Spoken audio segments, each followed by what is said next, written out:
এবং বর্তমান শিক্ষকবৃন্দ এবং সকল শিক্ষিকাবৃন্দকে আমার সশ্রদ্ধ প্রণাম এবং প্রাক্তন যত সিনিয়র এবং জুনিয়র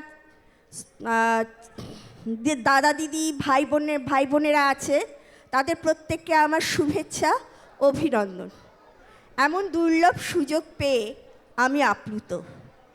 বিশেষত কবি সলিল চৌধুরী, সুরকার সলিল চৌধুরী, ঔপন্যাসিক সলিল চৌধুরী স্মরণে আমাদের যে অনুষ্ঠান, সেই অনুষ্ঠান সঞ্চালনা করার দায়িত্ব পেয়ে আমি গর্বিত।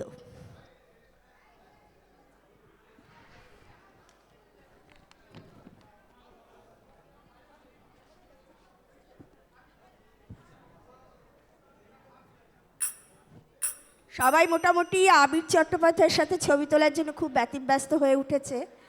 আমি সকলকে অনুরোধ করব প্রত্যেকেই প্রত্যেকের জায়গায় গেলে আমরা অনুষ্ঠানটা শুরু করতে পারি।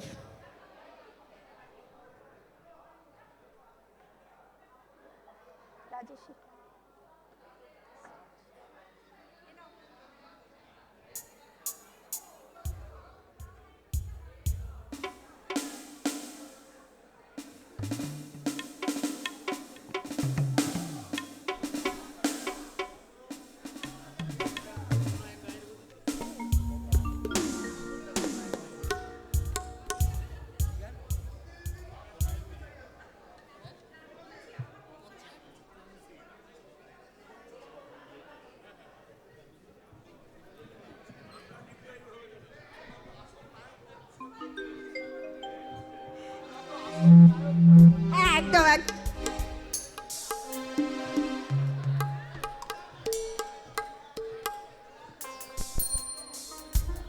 আমরা যে জায়গায় দাঁড়িয়েছি তাদেরকে স্মরণ করে এবং মাথায় রেখেই আমরা আমাদের ফিরে দেখা অনুষ্ঠানের দ্বিতীয় বর্ষের যে সাংস্কৃতিক অনুষ্ঠান সেটা আমরা শুরু করতে চলেছি। আমাদের মধ্যেকার অন্যতম প্রাক্তনী আবির চট্টোপাধ্যায়, আমি অবশ্যই শিক্ষার্থী বলবো, প্রাক্তন শিক্ষার্থী এবং জগৎ বিখ্যাত সেই আবির চট্টোপাধ্যায় বিদায় নিচ্ছে, তাই সকলে এখনও ছবি তোলার জন্য ব্যতিব্যস্ত হয়ে গেছে। আমরা অনুষ্ঠানটা শুরু করতে পারছি না।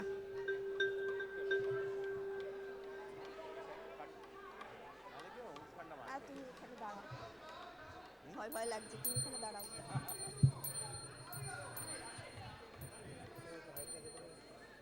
হ্যালো,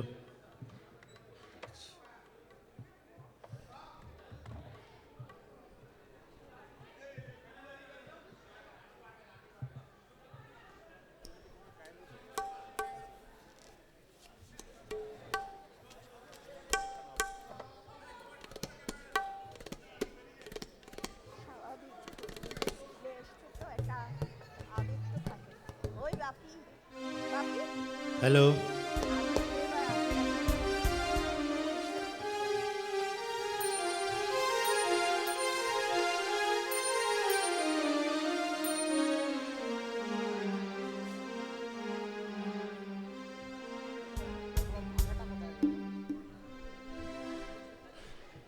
হ্যালো, আপনারা সকলকে বলছি আপনাদেরকে যে সবাই একটু যে যার আসন গ্রহণ করুন। আমাদের অনুষ্ঠানটা চলতে থাকবে।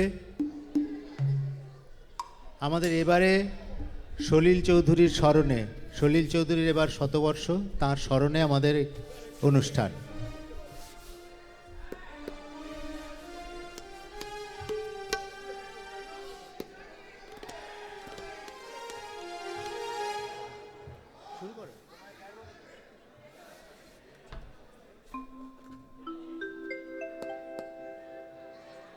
হ্যালো,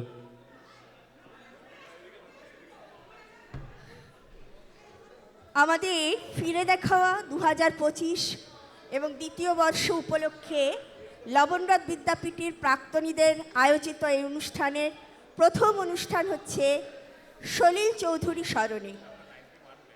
বাংলা তথা ভারতীয় সঙ্গীত জগতের কিংবদন্তি ব্যক্তিত্ব সলিল চৌধুরী বাংলা গানের কথা ও সুরে তিনি ছিলেন এক অবিস্মরণীয় প্রতিভা। আচ্ছা, সবাই যদি স্টেজের দিকে পেছনে, আমরা অনুষ্ঠান শুরু করতে পারছি না।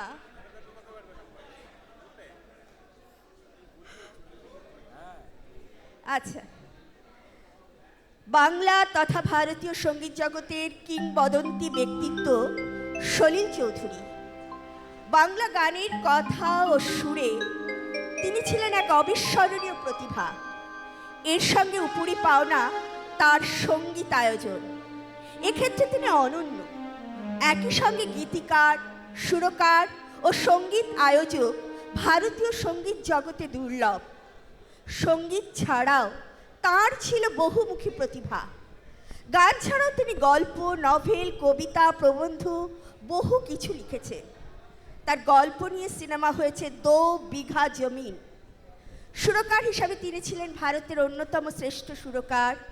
তাই 1995-এর 5ই সেপ্টেম্বর সলিল চৌধুরীর মৃত্যুর পর আরেকজন ভারত বিখ্যাত সুরকার নসাদ বলেছিলেন, সুরের 7টি স্বর সা রে গা মা পা ধা নি থেকে একটি স্বর খসে পড়ল।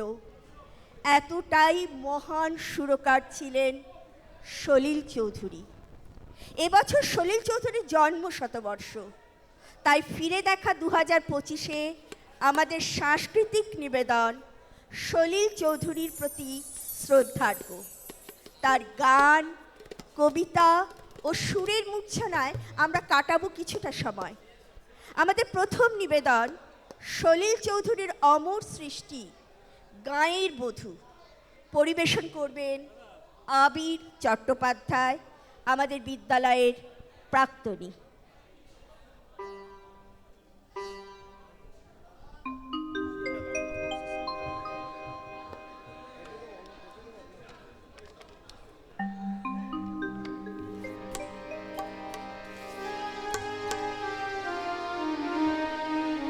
হ্যালো। আচ্ছা, আমাদের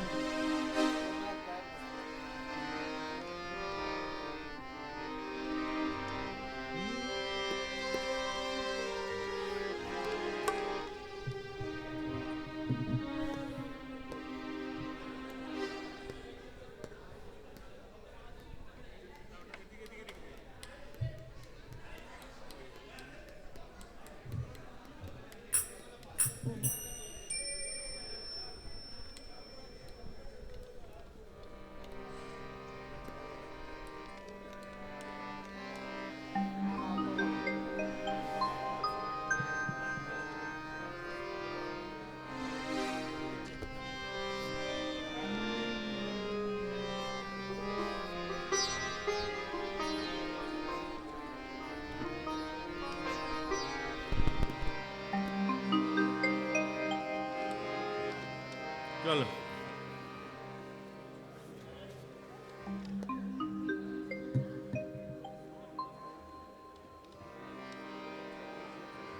হ্যালো, সবাইকে একটু নিজের আসনে বসতে অনুরোধ করছি। সবাইকে অনুরোধ করছি যে যার নিজের আসনে বসুন, নাহলে কিন্তু শিল্পীর অসুবিধে হবে। সবাই একটু চুপ করুন এবং যে যার নিজের জায়গায় একটু বসুন।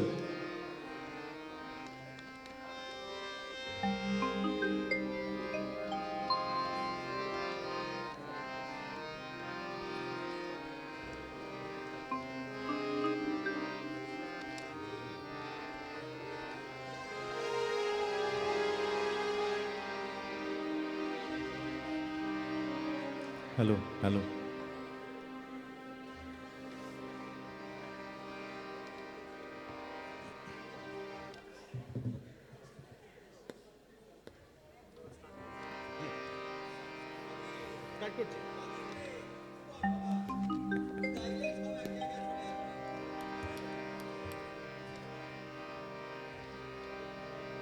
সলিল চৌধুরীর সৃষ্টির প্রথম গান হিসেবে যেটা আমাকে গাইতে বলা হয়েছে, কোনো এক গাঁয়ের বধূ, গানটা সম্পর্কে কাউকে কিছু বলার নেই। আপনারা জানেন এই গানের গুরুত্ব কতটা।